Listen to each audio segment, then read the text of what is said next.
Hai, Assalamualaikum warahmatullahi wabarakatuh. Teman-teman, perkenalkan nama saya Al-Fatihatul Madaniyah. Saya dari kelas MPI non-reguler. Nah, pada hari ini di matkul perilaku komunikasi organisasi, saya akan memaparkan tentang apa itu komunikasi nonverbal, bahasa tanpa kata yang penuh makna. Jadi, sebelum kita lanjut, saya akan memberikan penjelasan bahwa komunikasi nonverbal adalah bentuk komunikasi yang tidak menggunakan kata-kata, baik lisan maupun tulisan, melainkan melalui isyarat, tindakan, perilaku, dan simbol-simbol lainnya. Dan ini adalah sebuah bahasa universal yang seringkali lebih jujur dan mengungkapkan perasaan atau niat sebenarnya dari seseorang. Bahkan ketika kata-kata yang diucapkan mengatakan hal yang berbeda. Nah, selanjutnya tadi kan sudah dijelaskan apa itu komunikasi nonverbal. Jadi, pada intinya teman-teman, komunikasi nonverbal adalah sebuah proses pertukaran informasi dan makna melalui cara-cara non-linguistik. Nah, ini mencakup segala sesuatu mulai dari ekspresi wajah yang sekilas, postur tubuh yang tegak atau lesu, nada suara, kadang tinggi, kadang rendah, hingga jarang fisik yang kita jaga dengan orang lain.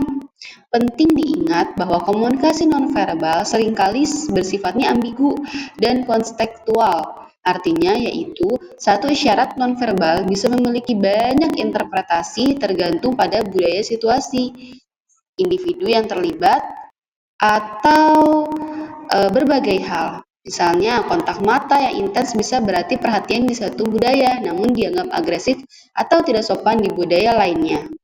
Itu yang dimaksud dari penjelasan non-verbal. Selanjutnya kita akan ke slide berikutnya.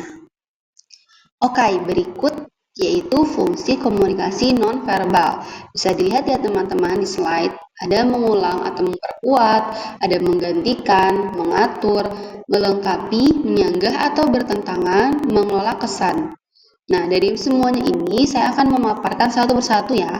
Yang pertama, komunikasi nonverbal itu memiliki peran yang sangat krusial dalam interaksi manusia seperti yang kita tahu. Nah, fungsi-fungsi utamanya tadi sudah dijelaskan. Satu, mengulang atau memperkuat. Nah, komunikasi nonverbal itu dapat mengulang atau memperkuat pesan verbal. Misalnya, mengatakan iya sambil mengangguk atau mengatakan stop sambil mengangkat tangan. Isyarat nonverbal ini menegaskan dan memperjelas pesan verbal yang tadi ketika kita berbicara ya, tapi kita sambil mengangguk itu akan sangat memperkuat. Yang kedua ada menggantikan. Nah, dalam banyak kasus, komunikasi nonverbal dapat sepenuhnya menggantikan pesan verbal. Sebuah anggukan kepala bisa berarti setuju tanpa perlu mengucapkan kata. Jadi menggantikan yang biasanya kita itu berbicara dengan iya verbal. Nah, tapi kita bisa menggantikan dari yang tanpa berbicara hanya dengan menganggukkan kepala. Itu berarti menggantikan. Yang ketiga yaitu mengatur. Nah, komunikasi nonverbal membantu mengatur aliran percakapan atau interaksi. Misalnya, kontak mata dapat mengisyaratkan bahwa giliran seseorang lain untuk berbicara. Terus anggukan kepala yang cepat dapat mendorong lawan bicara untuk melanjutkan percakapannya. Nah, perubahan-perubahan postur tersebut dapat menunjukkan keinginan untuk mengakhiri percakapan. Selanjutnya yang keempat ada melengkapi. Nah, pesan nonverbal ini seringkali melengkapi atau menambahkan nuansa pada pesan verbal. Nada suara, volume, atau kecepatan bicara dapat memberikan konteks emosional pada kata-kata yang diucapkan. Misalnya, mengucapkan terima kasih dengan nada tulus dan senyuman akan lebih bermakna daripada hanya mengucapkan kata-kata tersebut tanpa ekspresi. Itu yang dimaksud dengan melengkapi. Selanjutnya kita akan membahas tentang kelima, menyanggah atau bertentangan. Jadi teman-teman, salah satu fungsi paling menarik dari komunikasi nonverbal adalah kemampuannya untuk menyanggah atau bertentangan dengan pesan verbal. Ini sering banget deh terjadi ketika seseorang mencoba menyembunyikan perasaan atau niat sebenarnya. Misal, ketika seseorang berbicara nih, Saya baik-baik saja, gitu. Tapi dengan suara bergetar dan matanya berkaca-kaca, itu berarti menunjukkan bahwa mereka sebenarnya tidak baik-baik saja. Nah, dalam kasus ini, pesan nonverbal itu seringkali dianggap lebih jujur. Jadi, biasanya di lisan dengan kata-kata kita mengucapkan baik-baik saja, tapi nonverbalnya matanya berkaca-kaca, sedih. Jadi, nonverbal tuh bagus banget sebenarnya teman-teman. Nah, terus yang terakhir yaitu ada mengelola kesan. Kita tuh sering banget menggunakan komunikasi nonverbal secara sadar atau tidak sadar. Untuk apa? Untuk mengelola bagaimana orang lain memandang kita. Dari cara berpakaian, dari postur tubuh, atau bahkan ekspresi wajah dapat digunakan untuk menciptakan kesan tertentu. Misalnya dari percaya diri, ramah, dan profesional. Itu adalah fungsi-fungsi nonverbal. Nah, teman-teman, di sini saya juga akan menjelaskan tentang tipe-tipe komunikasi nonverbal. Jadi bisa dilihat di slide ya, ada berapa teman-teman? Ya, betul, ada 7. Ada kinesik, ada aulesik, ada haptik, ada proksemik, ada paralinguistik, ada kronemik, ada artifak. Apa itu? Oke, kita akan bahas di slide berikutnya. Nah, teman-teman, di sini saya juga akan menjelaskan. Yang pertama ada kinesik. Kinesik adalah studi tentang komunikasi melalui gerakan tubuh. Nah, kinesik ini dibagi lagi menjadi beberapa bagian, teman-teman. Nah, ada ekspresi wajah atau facial expressions. Wajah adalah salah satu sumber paling kaya dari komunikasi nonverbal.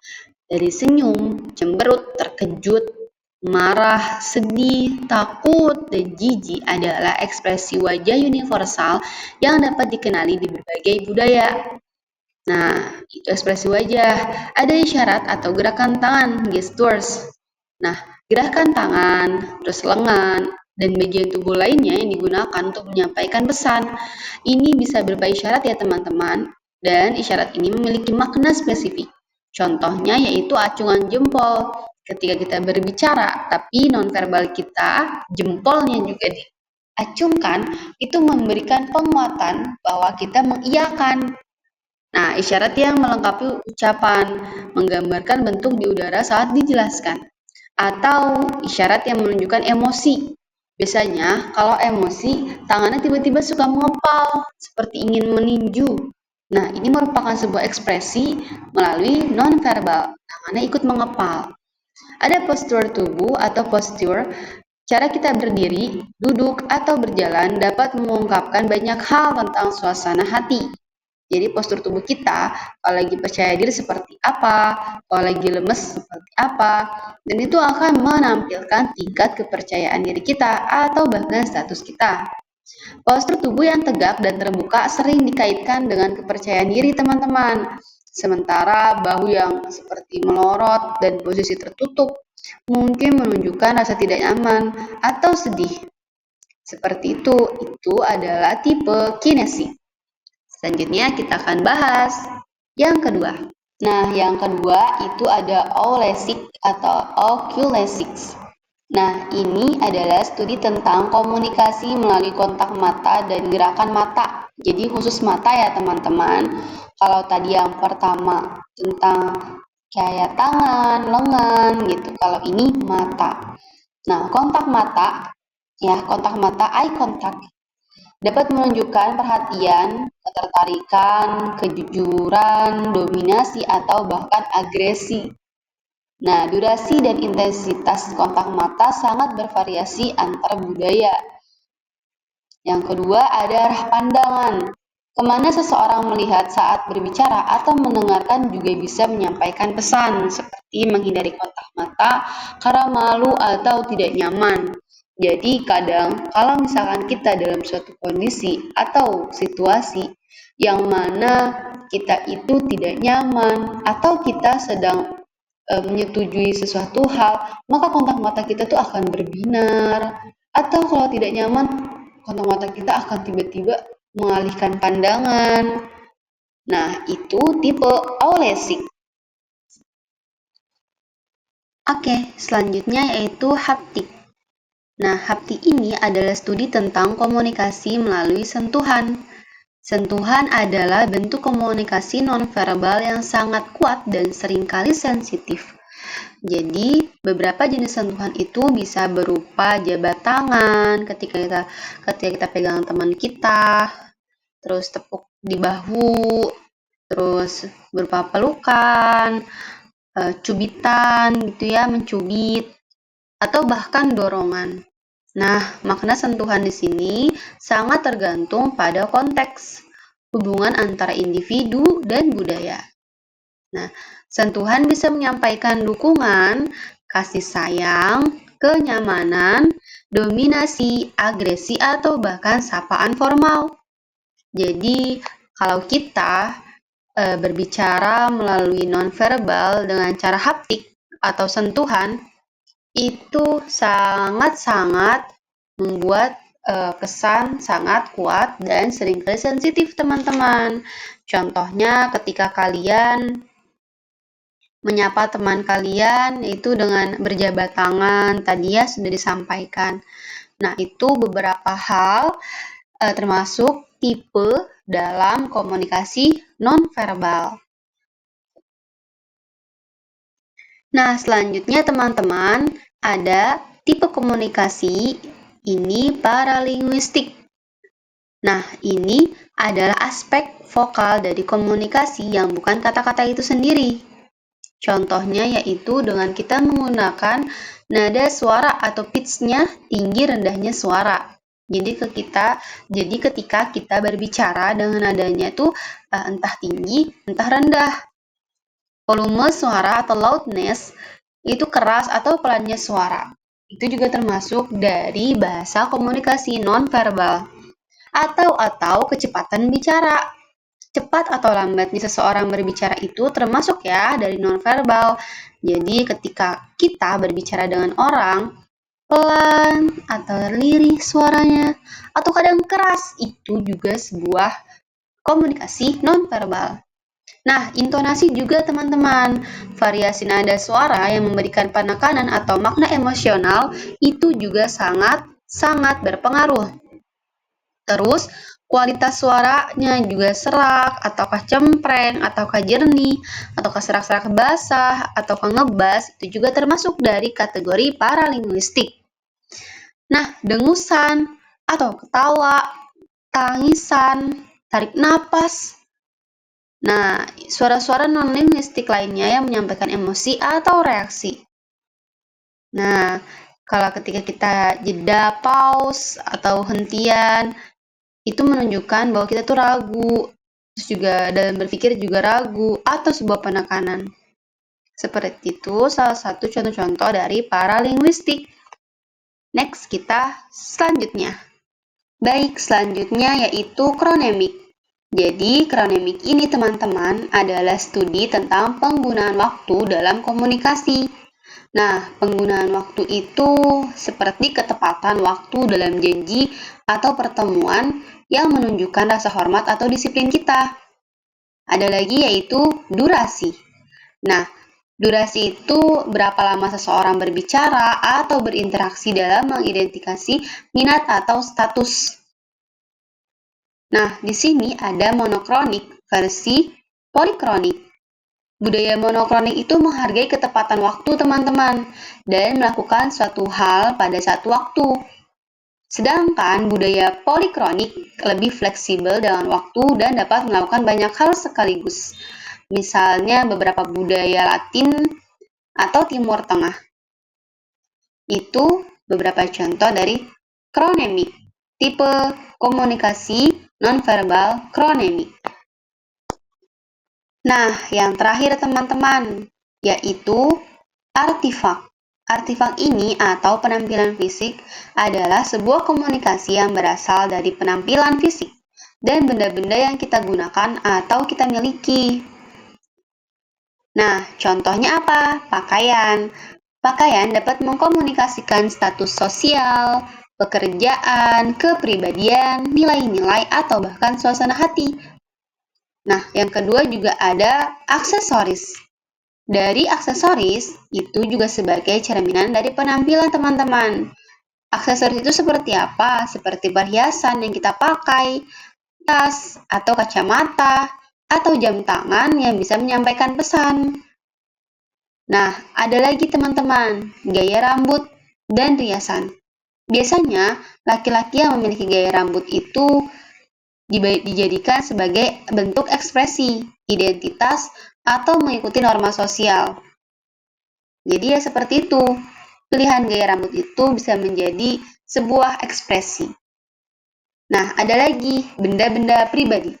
Mobil, rumah, atau barang-barang pribadi lainnya juga dapat berfungsi sebagai simbol non-verbal yang mengkomunikasikan sesuatu tentang pemiliknya. Itu termasuk dari artifak. Jadi, seperti itu ya teman-teman.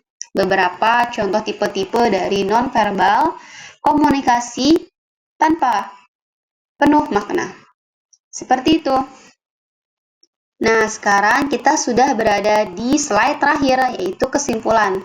Jadi, teman-teman, kesimpulan dari materi kita hari ini yaitu bahwa komunikasi nonverbal adalah bagian yang tak terpisahkan dari interaksi manusia, meskipun seringkali dilakukan secara tidak sadar. Kemampuannya untuk menyampaikan emosi, niat, dan makna yang mendalam menjadikan alat komunikasi yang sangat kuat. Jadi kadang komunikasi nonverbal itu lebih kuat dibanding komunikasi verbal. Memahami berbagai jenis dan fungsi komunikasi nonverbal tidak hanya meningkatkan kemampuan kita, teman-teman. Kemampuan apa? Kemampuan untuk mengirim pesan secara efektif. Tetapi komunikasi nonverbal juga fungsinya untuk membaca dan menafsirkan dunia di sekitar kita dengan lebih akurat. Dalam banyak situasi, apa yang tidak diucapkan justru jauh lebih penting daripada yang dikatakan. Teman-teman kan sudah tahu, jika kita mungkin jaraknya jauh, kita mengucapkan iya dengan secara verbal, itu kadang masih belum tersampaikan pesannya. Tapi jika menggunakan non-verbal juga, itu akan menjadi lebih penguat dan lebih akurat. Ya, seperti itu ya teman-teman, komunikasi non-verbal. Oke, terima kasih. Thank you teman-teman. Semoga bermanfaat ya. Jangan lupa untuk sering-sering membaca tentang materi komunikasi nonverbal. Bye-bye. Assalamualaikum warahmatullahi wabarakatuh.